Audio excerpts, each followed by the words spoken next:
Tough call. Tough question. Can't you ask someone else? Well, I know if I'm infatuated because I'm thinking about that person all the time and I want to be with that person all the time. You feel something different. You feel attracted. If you're infatuated, you're completely obsessed with the person. You can't describe it. It's just like it's in there and you feel it and you're like, yeah. For both men and women, the most important advice I can give you is that you have to realize that you want to marry a woman or a man that you love, not someone that you're infatuated with. And you want your partner to be in love with you, not infatuated. So you got to know the difference between love and infatuation. And in our generation, there's a lot of confusion. Yeah. So you've heard that love is blind. That's a lie. That's a lie. Love has got a magnifying glass for every little fault. You know how it can show it to you? Check it out. Who loves you most in this world, if not your parents? Who sees your faults better than anyone else? Yeah? So love is not blind. You know what's blind? Infatuation is blind. So there's one little test, you see, and I tell it to everybody, all of my students.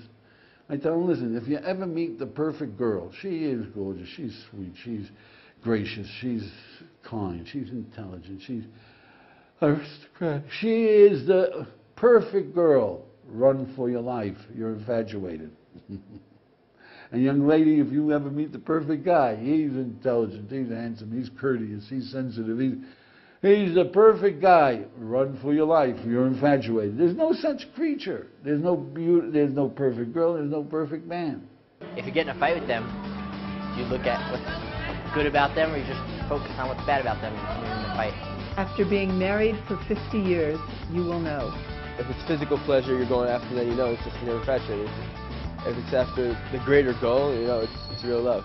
My piece of advice to all of my young people is never marry anyone before you count at least 5 faults. Yeah? If you don't see the fault, don't marry him. Don't discover the faults after you get married. So count 5 faults and count 25 virtues. Yeah? Then, when you decide to get married, at the wedding, tear up the faults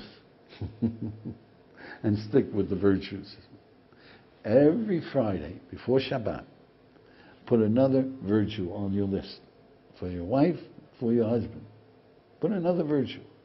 By the end of the year, 52 more virtues, and there's always more that you haven't seen.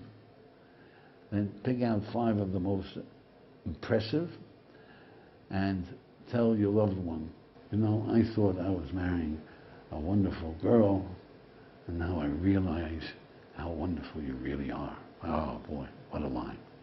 Try it.